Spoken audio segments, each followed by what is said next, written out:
Ay balıyım. Saçlarının çözülüp dur. Dakayın mı? Akıl kıydım. Vah ben ayrıydım.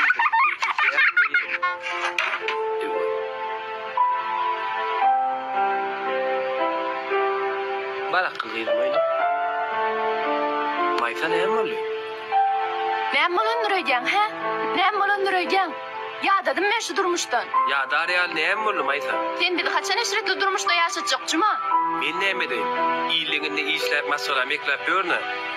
İyiliğin ne diyen mi? Ava iyiliğin. İyiliğin ne? Ava. İyiliğin her gece irdenin akşama çenini işleye. 5 manat artık maçkadanmak için kâr uğran ya. Sen ne emedeceksin? İrden işe gideceksin. Öğlenden sonra çağılınla oynap görürsün.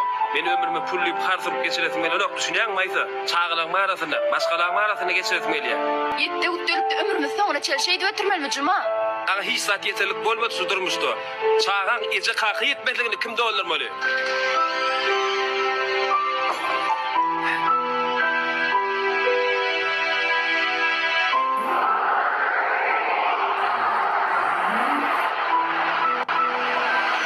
Çağalar yine öye tegellik. El yüzümüzü yurt, derev yerimize geçip yatmadı. Düşünüklü mü? Doğran, sen näme düşecek gelmi? Yok barsı gidiverin men ýygymy ofise barmaly boldum. Sen kaçan biz bilen dolvur günüň geçirersiň Doğran. O näme diýdi?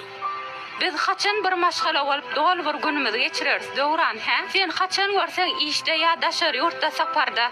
Şu kiçijik ýurtda biz kaçan wagtymyzy geçireriz Doğran. Men keypini diýen öýdýäm ha. Men sizin ýanyňyzda çağılan ýany galmak islemeýändir öýdýäm. İsleýän bolsaň gallanyna Doğran. Nire barýan giýjäň üçin öýüňi taşlap, çağalanyňy taşlap. Öýümüň çağılamyň ýertiralada bolmady ýalak ýeterlik pul gazanmany bar ýa. Sana gelenim meri inne şu bolly yetik diýen günüň ýok. Ýöne sen maňa bir zat aýt. Biziň yetmezimiz kimde?